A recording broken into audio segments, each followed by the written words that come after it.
उपपद विभक्ति। उपपद विभक्ति में हमने अभी तक चतुर्थी तक पढ़ा था, आज हम उससे आगे पढ़ेंगे। पंचमी विभक्ति, इसमें भी कुछ शब्द हैं पंचमी विभक्ति में जिसके आधार पर हम इसका निर्णय करते हैं। पहला है बही। वही मतलब होता है बाहर। तो विद्यालयात वही देवालयः अस्ति। जिस जगह से हम बाहर होते हैं वहाँ पे पंचमी विभक्ति होती है। गृहात वही मार्गम अस्ति, है ना। कक्षायाः वही छात्राः तिष्ठन्ति। इस तरह से वही होता है। पहला इसमें वही होता है। दूसरा है बिना। बिना हमने द्वितीया तृतीया और पंचमी सब में पढ़ा था।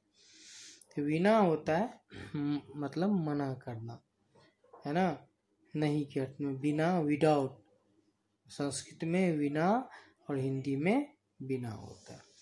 बिना मतलब बिना यानी पुस्तकम बिना कथम पठिष्यसि। पुस्तक के बिना कैसे पढ़ोगे, है ना। कलमात बिना कथम लेखिष्यसि। कलम के बिना कैसे लिखोगे। उसके बाद है भी। भी होता है डरना। भी और त्रस दो धातु है। भी होता है डरना और त्रस मतलब डरना। तो जिससे हम डरते हैं, जो भी सामने वस्तु है, यदि हम उससे डरते हैं तो उसमें पंचमी होता है। जैसे मृगः सिंहात बिभेति। मृग शेर से डरता है। बालः अध्यापकात बिभेति। बालक अध्यापक से डरता है। यहाँ विभेति के बदले में हम क्या लिखेंगे, त्रस भी लिखेंगे, त्रस्यति, है ना। बालः जनकात त्रस्यति। विभेति भी लिख सकते हैं और त्रस्यति भी लिख सकते हैं। तो यहाँ पे त्रस्यति लिखेंगे। तो भी के अर्थ में भी क्या होता है, पंचमी विभक्ति, डरना, इसके अर्थ में पंचमी विभक्ति होती है। उसके बाद है आरभ। आरंभ होना, जहां से आरंभ होता है। तो गंगा हिमालयात आरभ्यते। आरभते उस धातु में होता है। फिर है परः। परः मतलब क्या होता है, बाद में, आफ्टर दैट। तो नगरात परः ग्रामम अस्ति, यानी नगर के बाहर गांव है। विद्यालयात परः मार्गम अस्ति।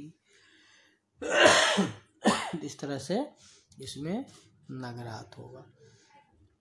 पूर्वम। पूर्वम मतलब होता है पहले। पूर्वम मतलब होता है पहले, है ना।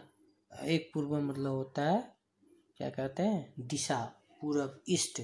तो जो दिशाएं होती हैं, पूर्व पश्चिम उत्तर दक्षिण, इन सारे दिशाओं में पंचमी विभक्ति लगती है। जैसे मत पूर्वम रामः तिष्ठति। मेरे पूरब में, ईस्ट में राम बैठा है। ठीक है। इस तरह से इसके रूप नगरात पूर्वम नदी बहती। नगर के पहले पूरब में नदी बहती है। फिर है अनंतरम। अनंतरम भी होता है बाद में। तो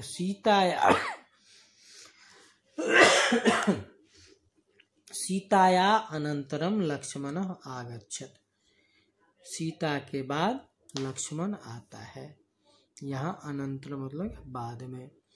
फिर है प्रमद।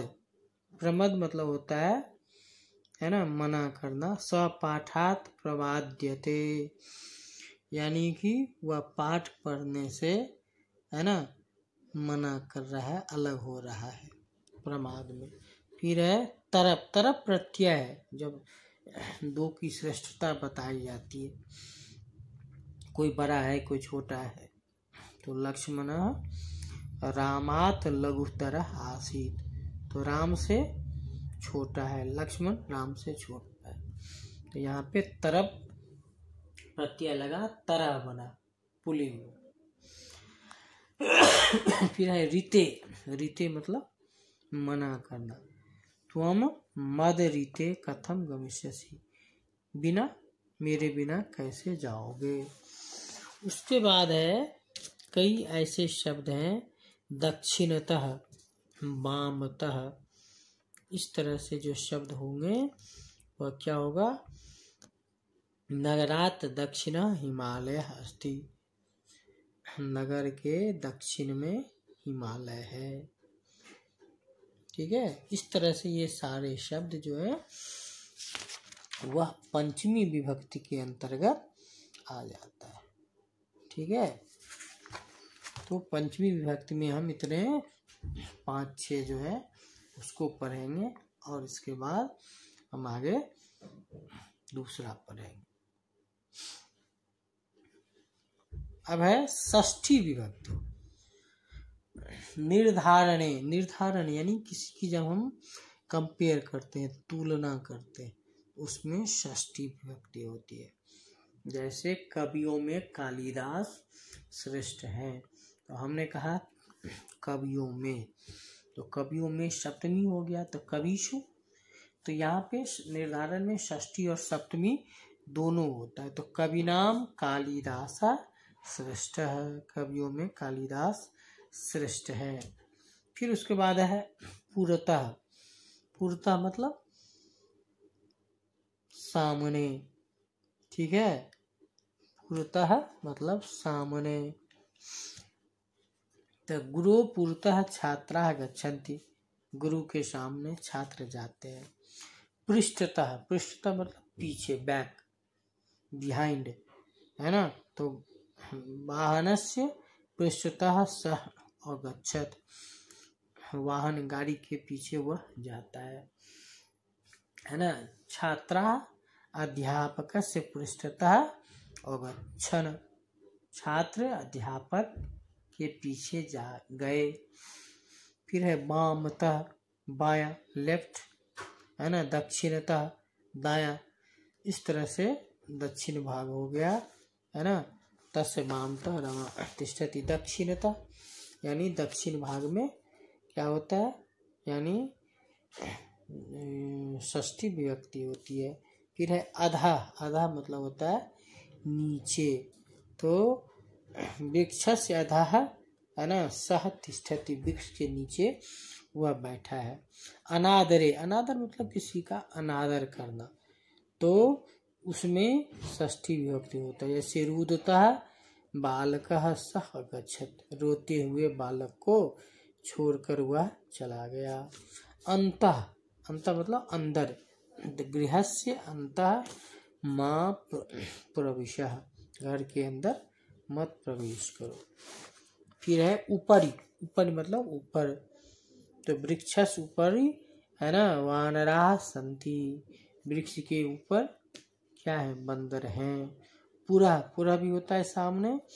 बालः पितु पुरः गच्छति, पिता के सामने जाता है। तो इस तरह से अधः, ऊपरी, मध्य, अंतरे, अंतः, है ना, इस शब्द के साथ क्या होता है, समः, सदृशः, तुल्यः, इनके साथ क्या होता है, षष्ठी विभक्ति का प्रयोग होता है। उसके साथ साथ है पूर्वतः सामने, पृष्ठतः पीछे, वामतः वाम से, दक्षिणतः दक्षिण, ये सारे क्या हो गए, षष्ठी विभक्ति हो गए। उसके बाद है सप्तमी विभक्ति। सप्तमी में भी कुछ शब्द हैं। कुशलः, कुशल मतलब प्रवीण होना, है ना। कुशल तो क्या होता है, सः पठने कुशलः अस्ति, सः गायने कुशलः अस्ति। निपुणः, निपुण होना किसी में, तो रामः अध्ययने निपुणः वर्तते, है ना। सः क्रीडने निपुणः अस्ति। फिर है प्रवीण, ये भी सारे एक ही अर्थ है, प्रवीण। सः वाहन चालने प्रवीण, दक्ष जिसको बोलते हैं तो वह वाहन चलाने में प्रवीण है। स्नेह, स्नेह धातु में सप्तमी होता है ना। माता पुत्रम स्नेह,